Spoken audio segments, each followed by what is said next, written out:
রাষ্ট্রপতির কাছে প্রাণ ভিক্ষার বিষয়ে সিদ্ধান্তহীন কামারুজ্জামান জানালেন আইনজীবীরা আজকের পর আর সময় পাবেন না, জানালেন স্বরাষ্ট্র প্রতিমন্ত্রী। শেষ পর্যন্ত প্রার্থী হতে পারলেন না মিন্টু। সিটি নির্বাচনে প্রচার প্রচারণায় ব্যস্ত অন্য প্রার্থীরা সমর্থন চেয়ে দিচ্ছেন নানা প্রতিশ্রুতি।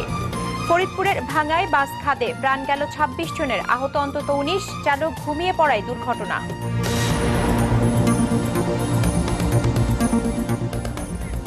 শুভেচ্ছা, আমন্ত্রণ দেশ জনপদ সংবাদে। বলছিলাম সংবাদ শিরোনাম, সঙ্গে আমি ফারহানা ফেরদৌসী। এবার পুরো সংবাদ। মানবতা বিরোধী অপরাধে মৃত্যুদণ্ডপ্রাপ্ত আলবদর কমান্ডার কামারুজ্জামান রাষ্ট্রপতির কাছে প্রাণ ভিক্ষা চাইবেন কিনা সে বিষয়ে এখনো সিদ্ধান্ত নেননি। সকালে ঢাকা কেন্দ্রীয় কারাগারে কামারুজ্জামানের সঙ্গে দেখা করে কথা জানান তার আইনজীবীরা। তবে আজকের মধ্যে সিদ্ধান্ত না নিলে তাকে আর সময় দেওয়া হবে না বলে জানিয়েছেন স্বরাষ্ট্র প্রতিমন্ত্রী আসাদুজ্জামান খান কামাল। বৃহস্পতিবার সকালে ঢাকা কেন্দ্রীয় কারাগারে যুদ্ধাপরাধী কামারুজ্জামানের সঙ্গে দেখা করেন তার আইনজীবীরা। প্রায় ১ ঘন্টা পর কারাগার থেকে বের হয়ে কামারুজ্জামানের আইনজীবীরা জানান রাষ্ট্রপতির কাছে প্রাণ ভিক্ষা চাইবেন কিনা এখনো পর্যন্ত সেই বিষয়ে কোনো সিদ্ধান্ত নেননি কামারুজ্জামান। তবে যথাসময়েই কারা কর্তৃপক্ষকে এই বিষয়ে জানাবেন তিনি। উনি বলেছেন যে আমাদের কাছ থেকে ক্লারিফিকেশন পেয়েছেন, আমাদের কাছ থেকে আইনি বিধি সম্পর্কে জানতে পেরেছেন। এখন উনি চিন্তা ভাবনা করবেন এবং ভাবনা করে যথাযথ কর্তৃপক্ষকে সময় অনুযায়ী উনি জানাবেন। তবে রাষ্ট্রপতির কাছে প্রাণ ভিক্ষা চাওয়ার জন্য কামারুজ্জামানকে আজকের পর আর সময় দেওয়া হবে না বলে জানিয়েছেন স্বরাষ্ট্র প্রতিমন্ত্রী। কোন সময় জেল কোড অনুযায়ী তার বেশি তো উনি যেতে পারবেন না, সেই সময়ের বাইরে যেতে পারবেন না, কিন্তু ডিসিশনটা তাকে আজকেই নিতে হবে। এদিকে রাষ্ট্রপতির কাছে ক্ষমা না চাইলে সরকার যে কোনো মুহূর্তে কামারুজ্জামানের মৃত্যুদণ্ড কার্যকর করতে পারে বলে জানিয়েছেন অ্যাটর্নি জেনারেল। রিজনেবল সব ক্ষেত্রেই তো ধরতে হবে যে এটা রিজনেবল সময় দেওয়া। রিজনেবল সময় অর্থ তো আর ৭ দিন হতে পারে না। শাহাদাত হোসেন, দেশ টিভি, ঢাকা। দেশের ৭০% মানুষ এখন বিদ্যুৎ সুবিধা পাচ্ছে উল্লেখ করে তা শতভাগে উন্নীত করতে সরকার কাজ করছে বলে জানিয়েছেন প্রধানমন্ত্রী শেখ হাসিনা। আর এজন্য সৌর বিদ্যুৎ ব্যবহারের উপর গুরুত্ব আরোপ করেছেন তিনি। সকালে সচিবালয়ে বিদ্যুৎ, জ্বালানি ও খনিজ সম্পদ মন্ত্রণালয় পরিদর্শনে গিয়ে এসব কথা বলেন প্রধানমন্ত্রী। এ সময় গ্রামে বিদ্যুৎ সরবরাহ বাড়াতে সংশ্লিষ্টদের নির্দেশও দিয়েছেন শেখ হাসিনা। এছাড়া সবাইকে বিদ্যুৎ ব্যবহারে সাশ্রয়ী হওয়ারও আহ্বান জানিয়েছেন তিনি। ২০১৪ সালের ৬ ফেব্রুয়ারির পর বৃহস্পতিবার সকালে বিদ্যুৎ, জ্বালানি ও খনিজ সম্পদ মন্ত্রণালয় পরিদর্শন করেন প্রধানমন্ত্রী শেখ হাসিনা। বর্তমান সরকারের মেয়াদে এ নিয়ে দ্বিতীয়বারের মতো নিজ মন্ত্রণালয়ে যান তিনি। এ সময় প্রধানমন্ত্রী বলেন, মানুষের জীবনমানের উন্নতির জন্য জ্বালানি শক্তির বিকল্প নেই। বলেন, দেশে এখন ৭০% মানুষ বিদ্যুৎ পাচ্ছে, শিগগিরই ১০০% মানুষকে বিদ্যুৎ সুবিধার আওতায় আনার আশা প্রকাশ করেন তিনি। আমরা একটা সুষ্ঠু নীতিমালা নিয়ে যাত্রা শুরু করি, যার ফলে আজকে অন্তত ৭০% মানুষ বিদ্যুৎ পাচ্ছে। প্রত্যেক ঘরে ঘরে আমাদের আলো জ্বালতে হবে, সেটা যেভাবেই হোক, অর্থাৎ আমাদের ১০০% মানুষ বিদ্যুৎ সুবিধাটা পাবে। এবং এর জন্য বহুমুখী পরিকল্পনাই আমরা নিয়েছি, যেমন সোলার এনার্জিটাকে আমাকে আরও বেশি কাজে লাগাতে হবে। গ্রামীণ অর্থনীতিকে শক্তিশালী করতে গ্রামে বিদ্যুৎ সরবরাহ বাড়াতে সংশ্লিষ্টদের পরামর্শ দেন প্রধানমন্ত্রী। আমরা শুধু শহরের মানুষের সুখ সুবিধা দেখব সেটা না, আমরা প্রত্যন্ত অঞ্চলে গ্রামের মানুষ তাদের যে সব চাহিদা সেগুলি পূরণ করা, তাদের জীবনমান উন্নত করা, তাদের জীবনটাকে আরও সুন্দর করা এবং আমাদের যেটা উৎপাদন সক্ষমতা সেটা গ্রাম পর্যায়ে নিয়ে সেখানে আমরা এই উৎপাদনটা বৃদ্ধি করতে চাই, যা আমাদের জাতীয় অর্থনীতিতে বিরাট অবদান রাখতে পারে। সবাইকে বিদ্যুৎ ব্যবহারে সাশ্রয়ী হতে বলেন শেখ হাসিনা। বিদ্যুৎ সাশ্রয়ী প্রযুক্তি উদ্ভাবনের ওপরও জোর দেন তিনি। এ সময় বাংলাদেশের অর্জিত বিশাল সমুদ্র এলাকায় অনুসন্ধান কার্যক্রম জোরালো করা হবে বলেও জানান শেখ হাসিনা। দেখতে পাই যে রিজওয়ানা রিন্তি, নিউজ ডেস্ক, দেশ টিভি।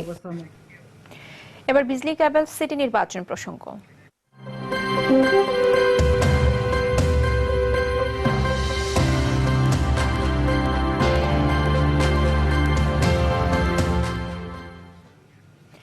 ঢাকা সিটি কর্পোরেশন নির্বাচনে প্রচার প্রচারণায় ব্যস্ত সময় পার করছেন প্রার্থীরা। জনগণের সমর্থন নিয়ে ঢাকার উন্নয়নে কাজ করার প্রতিশ্রুতি সব মেয়র প্রার্থীর। সকালে রাজধানীর মালিবাগ, শান্তিবাগে নির্বাচনী প্রচারণায় নামেন ঢাকা দক্ষিণের মেয়র প্রার্থী বিএনপি নেতা মির্জা আব্বাসের স্ত্রী আফরোজ আব্বাস। ধোলাইপাড়, শ্যামপুরে জনসংযোগ করেন আওয়ামী লীগ সমর্থিত প্রার্থী সাইদ খোকন। উত্তরের প্রার্থীরাও পিছিয়ে নেই জনসংযোগে। সকালে মহাখালীতে জনসংযোগ করেন সিপিবি সমর্থিত ঢাকা উত্তরের মেয়র প্রার্থী কাফি রতন। দুপুরে ছাত্রলীগ নেতাদের সঙ্গে মতবিনিময় করবেন আওয়ামী লীগ সমর্থিত প্রার্থী আনিসুল হক।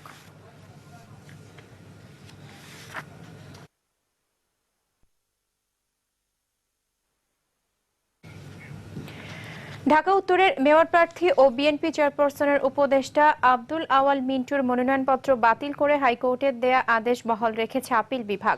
সকালে শুনানি শেষে কোনো আদেশই দেয়নি প্রধান বিচারপতির নেতৃত্বে 4 সদস্যের বেঞ্চ। এর আগে মনোনয়নপত্র বাতিলের বিরুদ্ধে রিট আবেদন করলে তা খারিজ করে দেয় হাইকোর্ট। ফলে সিটি কর্পোরেশন নির্বাচনে প্রার্থী হবার আর কোনো সুযোগ থাকল না এই বিএনপি নেতার।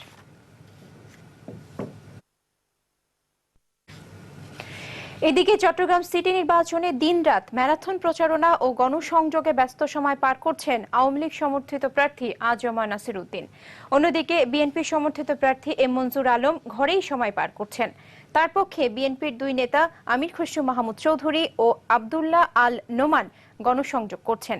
এদিকে নির্বাচন কমিশন কোনো প্রার্থীকে বিশেষ সুযোগ দিচ্ছে বলে অভিযোগ তুলেছেন বিএনপি নেতারা ও অন্য মেয়র প্রার্থীরা। হাসানুল্লাহর ক্যামেরায় চট্টগ্রাম বিভাগীয় প্রতিনিধি আলমগীর সবুজের রিপোর্ট। আমানত শাহর মাজার জিয়ারত করে বুধবার গণসংযোগ শুরু করেন চট্টগ্রাম সিটি নির্বাচনে আওয়ামী লীগ সমর্থিত মেয়র প্রার্থী আ.জ.মা নাসির উদ্দিন। তিনি খাতুনগঞ্জ, চাকতার সহ বিভিন্ন এলাকায় গণসংযোগ করেন। বিকাল থেকে রাত অবধি যোগ দেন একাধিক সমাবেশে। বন্দর নগরীকে একটি পরিকল্পিত নগরী হিসেবে গড়ে তুলতে তাকে নির্বাচিত করতে ভোটারদের প্রতি আহ্বান তার। পরিবেশ বান্ধব, দুর্গতিমুক্ত এবং পরিকল্পিত আধুনিক জলবদ্ধতা মুক্ত, সপ্তাহ মুক্ত, মাদক মুক্ত এদিকে বিএনপি সমর্থিত মেয়র প্রার্থী এম মঞ্জুর আলম অধিকাংশ সময় কাটাচ্ছেন তার বাসভবনেই। তার পক্ষে প্রচারণা চালাচ্ছেন বিএনপির 2 জ্যেষ্ঠ নেতা আমির খসরু মাহমুদ চৌধুরী ও আব্দুল্লাহ আল নোমান। আচরণবিধি লঙ্ঘন করার পরেও নির্বাচন কমিশনের নামে মাত্র কিছু এদিক সেদিক কথা বলছে, ওয়ার্নিং দিচ্ছে, কিন্তু এমনকি মন্ত্রীরা পর্যন্ত যেখানে সরাসরি জড়িত এবং তাদের তদন্তে প্রমাণিত হয়েছে সেখানেও তারা কোনো অ্যাকশনে যাচ্ছে না। এদিকে নির্বাচন কমিশন কোনো প্রার্থীকে বিশেষ সুযোগ দিচ্ছে বলেও অভিযোগ তুলেছেন বিএনপি নেতা ও অন্য মেয়র প্রার্থীরা। ইলেকট্রনিক্স মিডিয়া বলেন এবং ইলেকশন কমিশন বলেন, তারা সবসময় বড় দলগুলোকে প্রাধান্য দিয়ে থাকে। এক্ষেত্রে সকল দলকে সমানভাবে সুযোগ দেওয়ার জন্য প্রচারের ক্ষেত্রেও যাতে সুন্দরভাবে উপস্থাপন করা হয় সবাইকে। এদিকে কাউন্সিলর প্রার্থীরাও প্রচারণায় ব্যস্ত হয়ে উঠেছেন। নিউজ ডেস্ক, দেশ টিভি।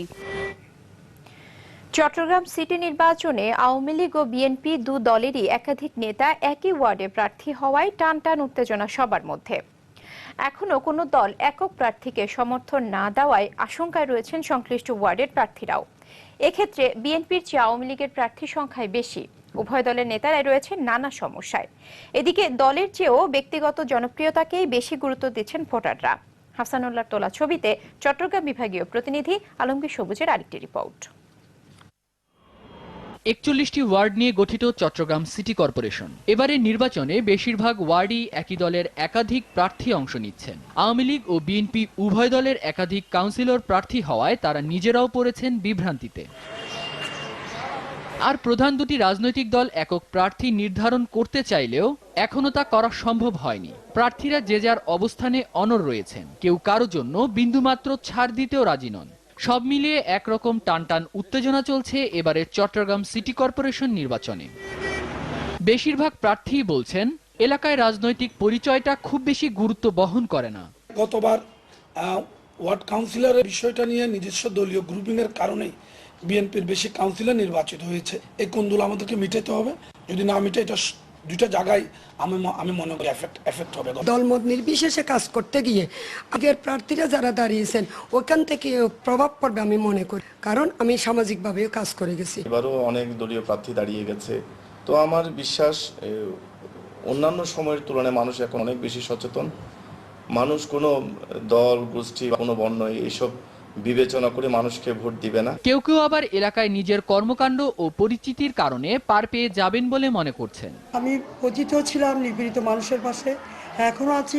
জলাভূমিকে মুক্ত করতে চাই, শিক্ষার আলো জ্বালিয়ে অন্ধকার দূর করতে চায়। আমি মানুষের জন্য কাজ করব, সমাজ দেশ করবে, তারা অবশ্যই আমাকে বেছে নেবে।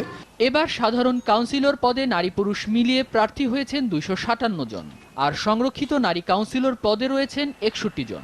গত সিটি কর্পোরেশন নির্বাচনে চট্টগ্রামের 19টি ওয়ার্ডে বিএনপি, 2টি ওয়ার্ডে জামাত আর বাকি 20টি ওয়ার্ডে আওয়ামী লীগ সমর্থক কাউন্সিলর নির্বাচিত হয়েছিলেন। নিউজ ডেস্ক, দেশ টিভি। এবার অন্যান্য প্রসঙ্গ। ফরিদপুরের ভাঙ্গায় নিয়ন্ত্রণ হারিয়ে বাস খাদে পড়ে নিহত হয়েছে 26 জন, আহত হয়েছে অন্তত 19 জন। তাদেরকে ফরিদপুর মেডিকেল কলেজ হাসপাতালে ভর্তি করা হয়েছে। বুধবার গভীর রাতে উপজেলার কৈডুবি এলাকায় ঢাকা বরিশাল মহাসড়কে এই দুর্ঘটনা ঘটে। সোনাতরী পরিবহনের বাসটি যাত্রী নিয়ে ঢাকা থেকে বরিশাল যাচ্ছিল। বেঁচে যাওয়া যাত্রীদের অভিযোগ, চালক ঘুমিয়ে পড়ায় দুর্ঘটনাটি ঘটেছে। কারণ অনুসন্ধানে ফরিদপুরের অতিরিক্ত জেলা প্রশাসক আব্দুর রশিদকে প্রধান করে 3 সদস্যের তদন্ত কমিটি গঠন করা হয়েছে। ফরিদপুর প্রতিনিধি মশিউর রহমান খোকনের রিপোর্ট। বুধবার রাতে ঢাকা থেকে পটুয়াখালীর উদ্দেশ্যে ছেড়ে যায় সোনারতরী পরিবহনের একটি নৈশ কোচ। রাত 1:30টার দিকে বাসটি ভাঙ্গার পূর্ব সদরদি এলাকায় পৌঁছালে চালক ঘুমিয়ে পড়ে। ফলে বাসটি নিয়ন্ত্রণ হারিয়ে রাস্তার পাশে একটি গাছের সঙ্গে ধাক্কা খেয়ে খাদে পড়ে যায়। ঘটনাস্থলেই গাড়ির চালক, হেলপার ও সুপারভাইজার সহ 20 জন নিহত হয়। দুমড়ে মুচড়ে যায় বাসটি। অনেক লোক কাটতে ছিঁড়ে গেছে, আমার উঠতে খুব কষ্ট হয়েছে, অনেক কষ্ট করে জাগলাম, তারপর দেখি যে আশেপাশের লোক এই অবস্থা। জানালাদিন লাভ দিয়ে আমার হাত কেটে গেছে, বাইরে গেছে। দুর্ঘটনায় আহতদের প্রথমে ভাঙ্গা স্বাস্থ্য কমপ্লেক্স ও পরে ফরিদপুর মেডিকেল কলেজ হাসপাতালে ভর্তি করা হয়। এদের মধ্যে 5 জনের অবস্থাই আশঙ্কাজনক। বেশিরভাগই হেড ইনজুরি, আর তো একটা রোগী পাওয়া গেছে ওটিতে, যেটা হলো ফ্র্যাকচারের বোনস বেরিয়ে গেছে। এই দুর্ঘটনার খবর পেয়ে ফরিদপুর 4 আসনের সংসদ সদস্য মুজিবুর রহমান নিক্সন চৌধুরী, জেলা প্রশাসক, পুলিশ সুপার ও প্রশাসনিক কর্মকর্তারা ঘটনাস্থল পরিদর্শন করেন। এদিকে দুর্ঘটনার কারণ অনুসন্ধানে অতিরিক্ত জেলা প্রশাসক আব্দুর রশিদকে প্রধান করে 3 সদস্যের তদন্ত কমিটি গঠন করা হয়েছে। সেই সঙ্গে মরদেহ দাফনের জন্য জেলা প্রশাসনের পক্ষ থেকে নিহতদের পরিবার প্রতি 10,000 টাকা করে দেয়া হচ্ছে। এছাড়া আহতদের চিকিৎসার সার্বিক খরচ ফরিদপুর জেলা প্রশাসন বহন করবে বলেও ঘোষণা দিয়েছে। ফরিদপুরে যত আহত ব্যক্তির চিকিৎসা হবে, সকলের চিকিৎসা সকল ব্যয়ভার জেলা প্রশাসন করবে। আর যদি কারোর চিকিৎসার জন্য তাকে ঢাকায় নেওয়ার প্রয়োজন হয়, আমরা শিফট করে দেব। একটি প্রশাসনিক তদন্ত কমিটি গঠন করা হয়েছে, যারা দুর্ঘটনার প্রকৃত কারণ অনুসন্ধান বের করতে চেষ্টা করবেন। নিউজ ডেস্ক, দেশ টিভি।